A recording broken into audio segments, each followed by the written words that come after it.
Welcome to the Internet Gold Rush. You can stake your claim or sit back and watch it all happen. You've got 4 chances to make money on the Internet right now. 1, become an investor. The problem? You must pick the right stock and have money you're willing to risk. 2, become a developer. The problem? You need technical training. Are you ready to quit your job and go back to school? 3, become a seller. The problem? You'll need a marketable product or service, and lawyers and patent clerks and infrastructure. And a website. A good one. Because 4 out of 5 users never revisit the average website. Or 4, you can start now with what you have right from where you are. The Internet revolution will only happen once. And every person watching this will have the same opportunity. Bottom line? Get involved or get run over. The world ain't all sunshine and rainbows. It's a very mean and nasty place, and I don't care how tough you are, it will beat you to your knees and keep you there permanently if you let it. You, me, or nobody is gonna hit as hard as life. But it ain't about how hard you hit. It's about how hard you can get hit and keep moving forward. How much you can take and keep moving forward. That's how winning is done. Now, if you know what you're worth, now go out and get what you're worth. But you gotta be willing to take the hits and not pointing fingers saying you ain't where you want to be because of him or her or anybody. Cowards do that, and that ain't you. You're better than that. Hi, my name's PJ, and welcome to our short presentation. Have you ever wondered how the rich keep getting richer while broke people stay broke and the middle class seems to be shrinking?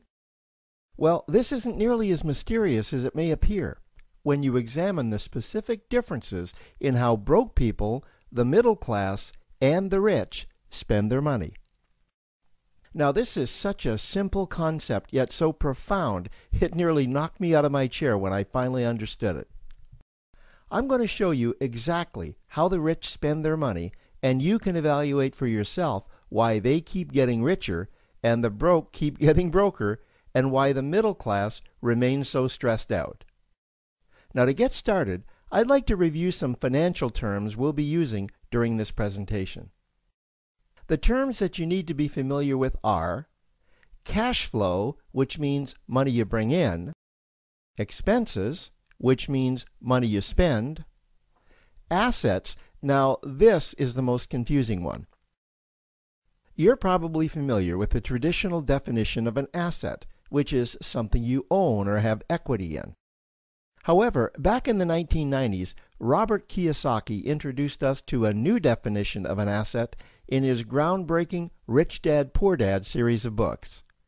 Robert taught us that an asset is something that pays you, and that's the definition we'll be using here. Liabilities is the last term, and it's defined as things that cost you money.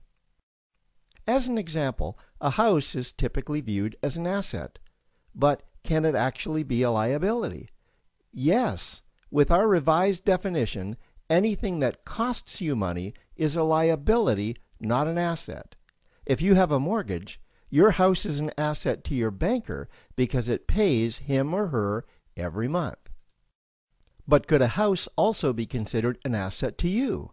Yes, in the right circumstances it could, when it pays you money. Let's say you buy a house and you rent it out, and it paid you a positive cash flow every month after all expenses. That would then be considered an asset. Now, one more time with the terms, just to be very clear before we continue. Cash flow is money you make.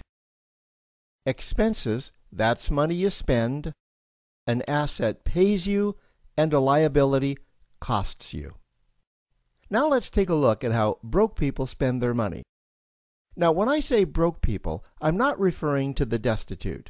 I'm speaking about that large portion of our society that lives from paycheck to paycheck and who never seem to have any money. In fact, most times there's more month left at the end of their money, and I'm sure many of you can relate to that group. On payday, broke people buy what I'm going to call stuff. Well, what's stuff?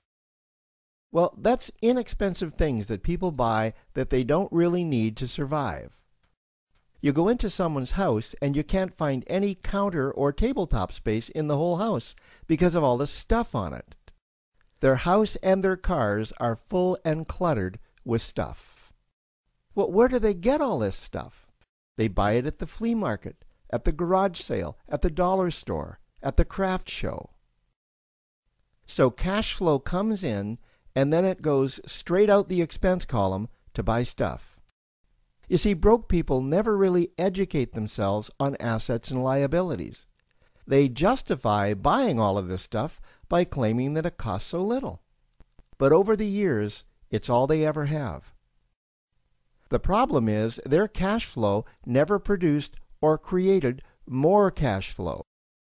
Now, please understand, I'm not undermining or taking any shots at this or any group. I just see a lot of financial difficulty out there, and it really doesn't need to be that way.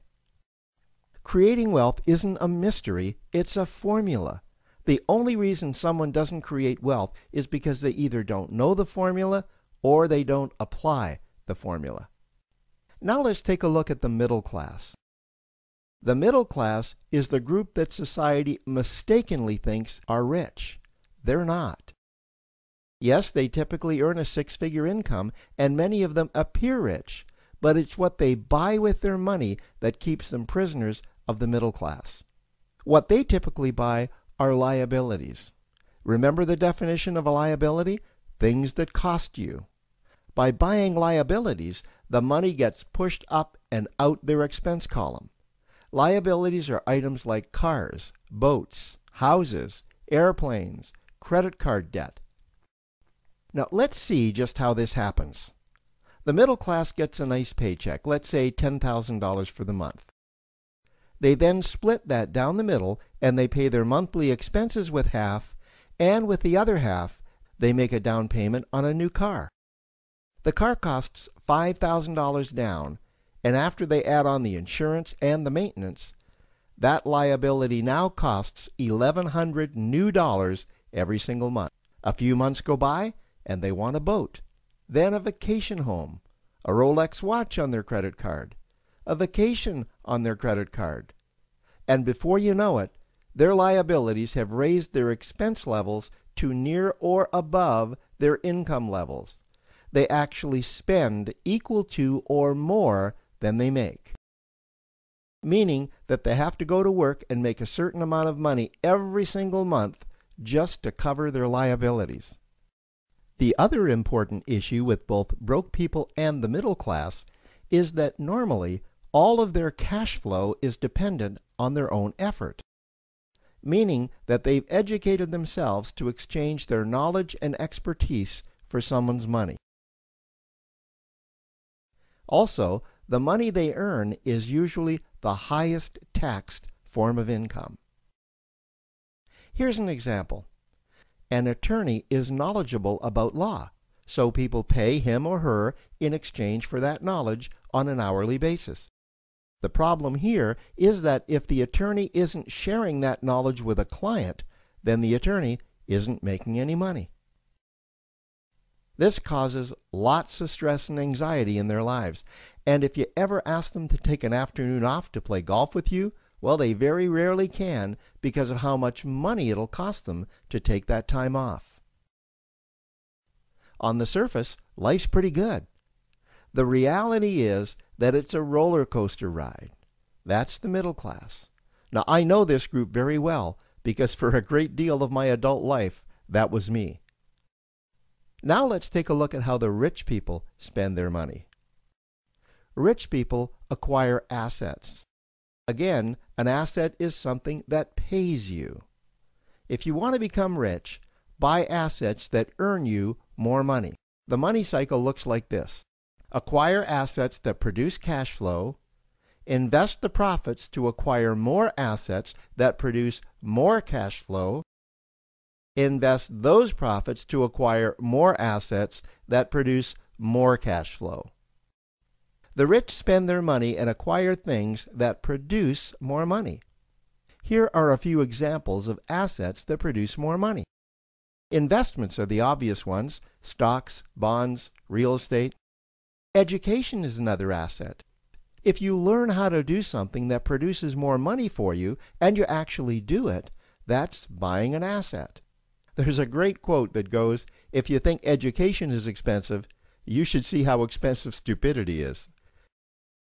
Another example of assets you can acquire that pay you are cash-generating opportunities, especially those opportunities that can create a passive cash flow. Passive meaning that once you build it up, the money continues to flow whether you're still building it or not. Here's a small example. Let's suppose you bought a pinball machine and you put it in a barber shop, and you don't spend any of the profits. You save them until you can buy another pinball machine and put it in another barber shop. This, by the way, was Warren Buffett's first business.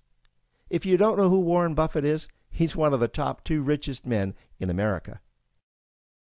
The rich are extremely eager to find those passive cash-generating opportunities because those opportunities continue to pay them month after month, year after year, long after they've stopped working the opportunity. You know, I see this happen again and again with successful entrepreneurs. They find a passive cash flow stream that they build up, and it continues to pay them month after month, year after year. They then take those profits and multiply them in another passive cash-generating opportunity, and then again in another. In conclusion, here's what I've learned over the years. You can't find these passive cash-generating opportunities unless you're open to hearing about them. Then, once you find them, you must be willing to see what fits you and then act. Now, the reason I say this is that I once answered a hokey little ad that I ended up generating 7 figures from, simply because I answered that ad and then took action. These opportunities are out there, you just need to find them. You also must be opportunistic enough that when the right situation does present itself, you don't miss it. So remember, broke people buy stuff, the middle class buy liabilities, and the rich acquire assets, preferably cash-generating opportunities that can create passive cash flow. They then take that cash flow and invest it in another asset that produces more cash flow. That's the wealth creation formula. Now, I trust you found this introductory information helpful. Now, to learn about one of the greatest cash-generating machines on the planet, click on the link below to proceed to step 2. I was going to say. She's a wild thing. It's like you. Yeah. You're my brother. Yeah. She's not going to say what she said at the private meeting the other night. All right, so 54,822. Now, I happen to know you because we talk a lot. Yeah. And you haven't really focused on this full time, have you? This is not full time. So how many, what did you do to make 50? You guys want to know what I did? Yeah. Like, really? I'm curious. Because everybody comes up here and it's like, I can feel that people want the real deal. Yeah. Like, what do these people really do? So, everybody's got a list, whether you know it or not. So take out your cell phone. Everybody grab your cell phone. Right now. That would be a good time. Raven, just listen to her. Don't be listening. I'm going to tell I know what she's going to tell you. This is exactly how I made the money. So I got in and I started texting because everybody's like such a wussy. They're afraid to go. Seriously, most people are afraid to go and contact the people they know, and especially the people making money. Well, I knew a guy who's done $1 billion on the internet in sales. I knew another guy who's got 450,000 people on his list. Tom, where's Tom? Tom's somewhere. He's over there. Yeah. So he's got his phone in his head. So I know all these people, and I know people who are broke. And most people, you've got people on your phone right now who are successful, and you've got people who are broke, but you're afraid to go and contact them. So what I did was I started texting everybody, because texting, people respond more than email, and I started texting people and saying, How would you like to get into a business that's $25? It's growing faster than what Facebook and Google did at their launch in the first 6 months. You can get in at the beginning, and I believe that this company is going to pay out $100 million in the next year. If you have that conviction, imagine if you got a text message that said that for 25 bucks. People started responding.